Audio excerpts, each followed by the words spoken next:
It's my grandson James who has Niemann-Pick Type B.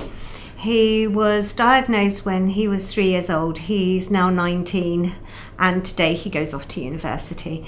I was diagnosed with the Niemann-Pick when I was 3 years old after I got a nasty case of pneumonia. After being treated for the pneumonia, doctors realised there was something else sort of unusual about me, and I went through a number of tests, and which finally concluded with me being diagnosed with Niemann-Pick Type B.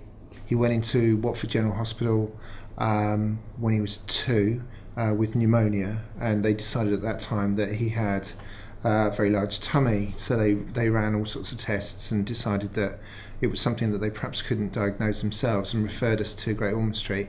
So we had probably 6 months of going backwards and forwards to Great Ormond Street, talking to different doctors, including tropical diseases and oncology, before we were introduced to a chap called Callum Wilson, who was a New Zealander who was there on secondment.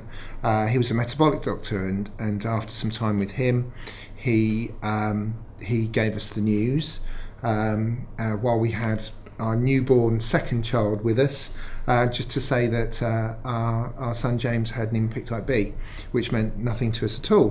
But that started us on a journey 16 years ago with Niemann-Pick Disease Group, which is now NPUK.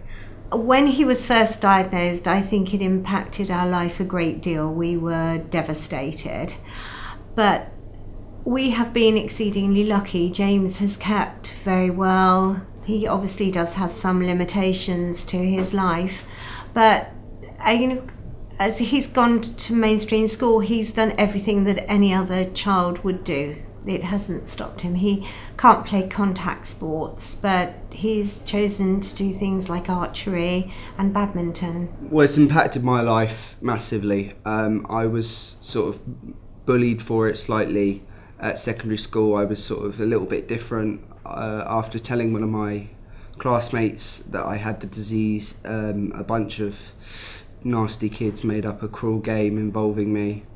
Although for my family, it's been quite, I'd say it's had a slightly positive input. I mean, my family are very active within the community. My grandmother is on the board.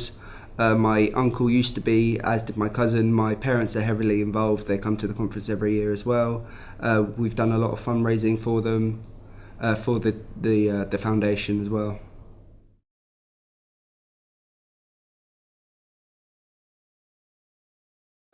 The support has been fantastic. I mean, it is like a great family here. I think one of the things that I appreciated the most is through the charity meeting other people that had the disease, knowing what I was going through. I've made so many great friends here over the years, and I think it's a little bit more about understanding, as well as, everyone's there for each other at the conferences every year. I've got so many people I can talk to, I can rely on if I ever need help, that sort of thing. James was diagnosed one Friday and it was a conference the following weekend. So my daughter-in-law went along for the first conference, just the two of us. And since then they've always been there. They give us information. We couldn't manage without them, I don't think.